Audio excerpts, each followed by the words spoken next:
很多老外都自称热爱中国美食，但只有我家大胖媳妇为了中国美食去做了手术。上周大胖媳妇突然非常严肃地跟我说，这些年她攒了一些私房钱，终于攒够了，要去做近视眼全飞秒手术，从此再也不戴眼镜了。她近视眼很严重，度数挺高。到了医院，医生跟她说，你40岁做全飞秒，摘眼镜就摘几年，过2年又老花，还得戴老花镜，这手术性价比有点低。大胖媳妇不同意，我要做，我一定要做。医生问她，你是有啥具体的原因，你非要不戴眼镜吗？大胖媳妇思索片刻，告诉医生，一到冬天我的眼镜就上霜。我是在冬天要看清楚，我吃的麻糖、羊杂汤、涮羊肉、小火锅。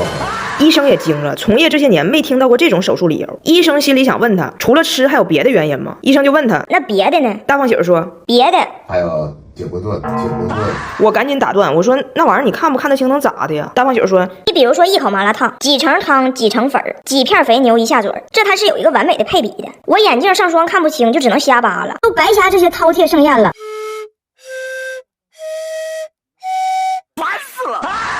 如果你爱它，必须要看清楚外麻辣烫。我是麻辣烫年度 VIP。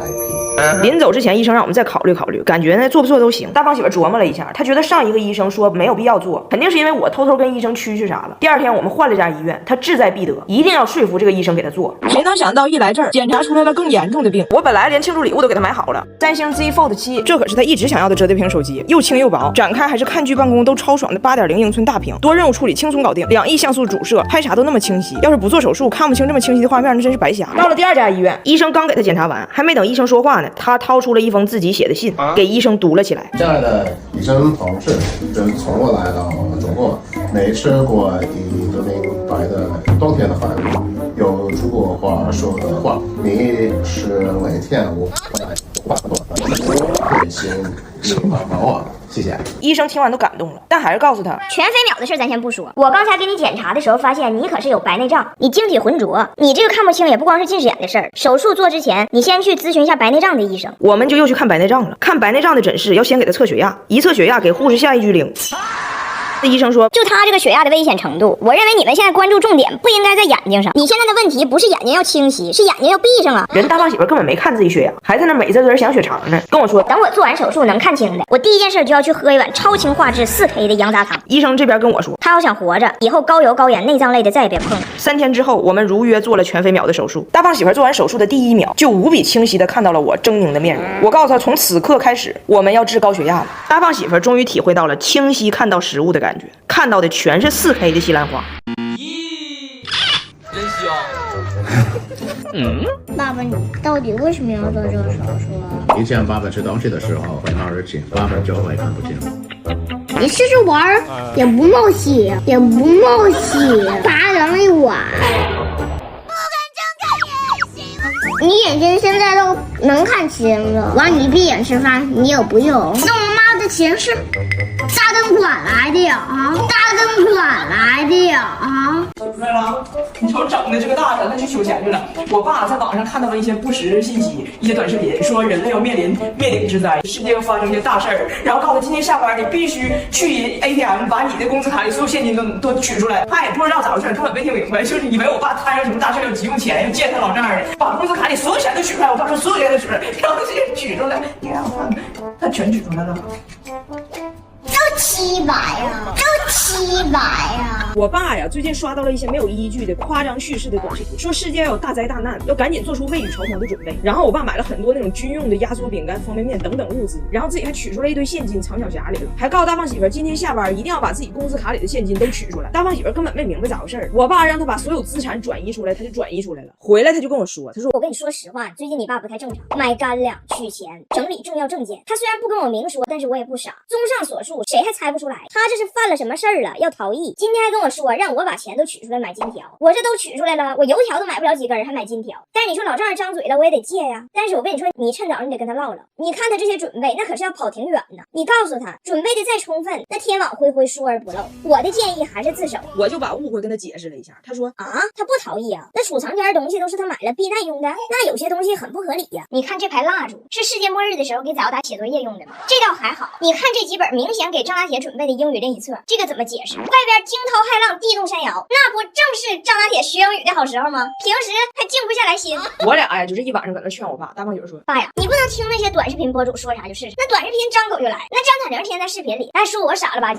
那你认识我本人，那你知道他说那玩意儿。”我爸说：“有错吗？不就是你们，不就是你们。”我俩最终把我爸说明白了，但是俩孩子都听着关于世界末日的讨论，早打就过来问我。那妈妈，如果世界末日真来了，你会带着什么逃啊？我说那必须带着你俩呀！你爸要是1个月之内没把妈吃了，我还得带着护舒宝第3代液体卫生巾。从第1代升级到现在，他一直最懂女性，全新升级完善细节需求，给女性无感般的细致保护，一吸到底，隔离细菌，更好维护女性健康，创新体感都在细节。但是面对世界末日，俺家这个载奥达和张大铁还是有截然相反的态度。那可我觉得世界末日就是外星人来了。那可如果外星人来了，你怎么办？只当他这么打呀！外星人听不懂你说中文，那不怪我的，怪我的。载奥达把这个事儿啊很当真，睡觉之前非得拉着张大铁对着窗外许愿。我希望如果世界末日来了，我可以跟爸爸妈妈在一起，还有姥爷和姥姥，还有爷爷和奶奶，还有两个哥哥都来呀。都来着我。然后他俩就睡觉了。1个小时之后，人张大铁自己又跑出来了，重新许了一个。如果世界末日来了，外星人就可以给我们带一个高度，我们可以成为好朋友。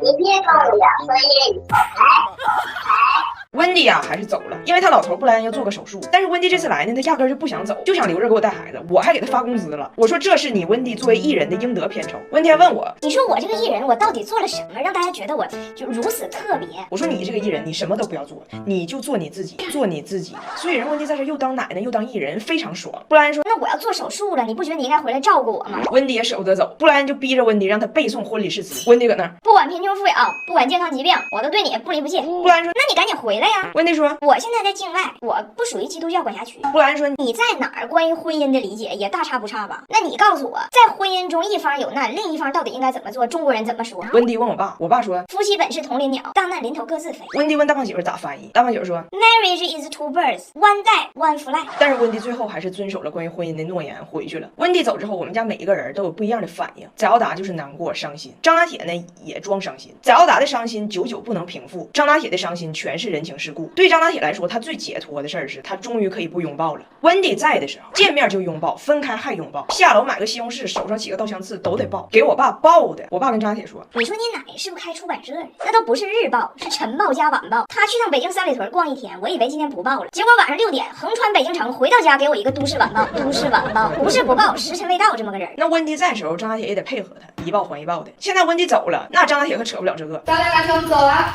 拜拜，拜拜。哎呀，拜拜走的，哎，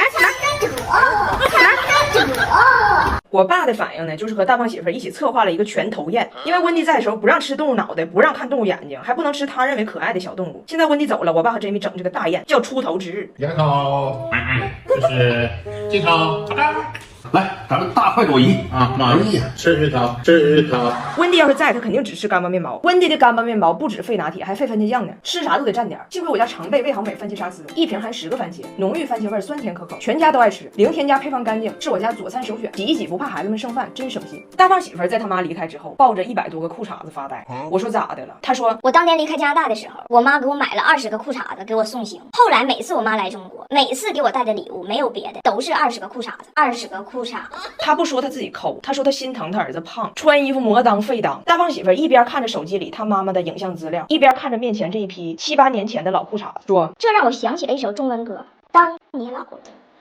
那老了，